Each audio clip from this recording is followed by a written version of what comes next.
Chers élèves, bonjour. On va voir une observation de la vie courante.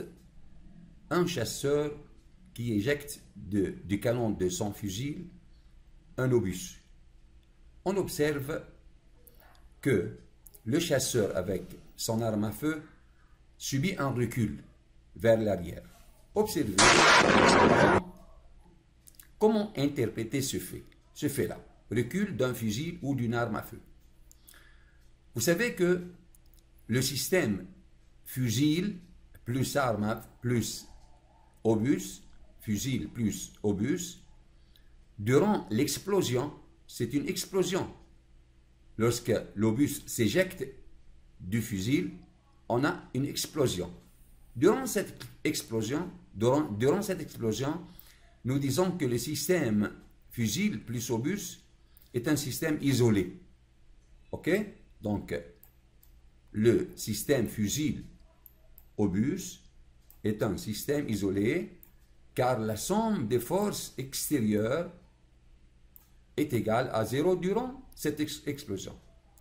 Bon, maintenant, donc, on a à appliquer le théorème de la quantité de mouvement, somme des forces extérieures égale dp sur dt, où p est la quantité de mouvement du système fusil plus obus.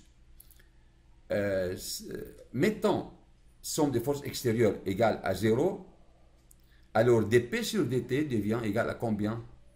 Dp sur dt, voilà ici, dp sur dt égale à combien? Égale à 0.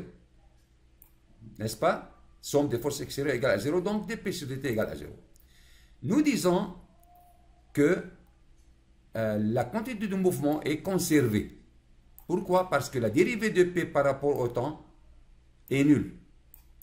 En dérivant quoi? En dérivant p par rapport au temps, cette dérivée étant nulle, donc p se conserve. P est une constante au cours de l'explosion seulement. Bon, dp sur dt égale à 0, c'est-à-dire p avant égale quoi? Égale p après. P avant égale P après. P avant l'explosion est égal P après l'explosion. P avant l'explosion, le système fusil plus obus étant au repos. Et puisque le système étant au repos avant, donc P avant égale à 0. P après l'explosion, l'obus admet la vitesse V1 et l'arme à feu admet une vitesse V2 à déterminer et à vérifier que V2 est opposé à V1. À vérifier ça. Donc c'est l'objectif de cette étude. L'objectif de cette étude est de vérifier que V2 est dans le sens contraire à celui de V1 et c'est le recul qui explique le recul du quoi? Du fusil. Bon. La quantité de mouvement du système entier, fusil, obus, on la note par quoi? Par P après. P après égale à combien? P après, c'est la somme de deux quantités de mouvement. Quantité de mouvement associée à l'obus, c'est-à-dire M1, V1, plus la quantité de mouvement associée au fusil, M2, V2. P après égale M1, V1 plus M2, V2. Par comparaison entre P avant et P après, on peut tirer 0. 0 égale combien? 0 égale M1, V1 plus M2, V2. Ça conduit à déterminer V2, n'est-ce pas? C'est l'objectif du paragraphe. V2.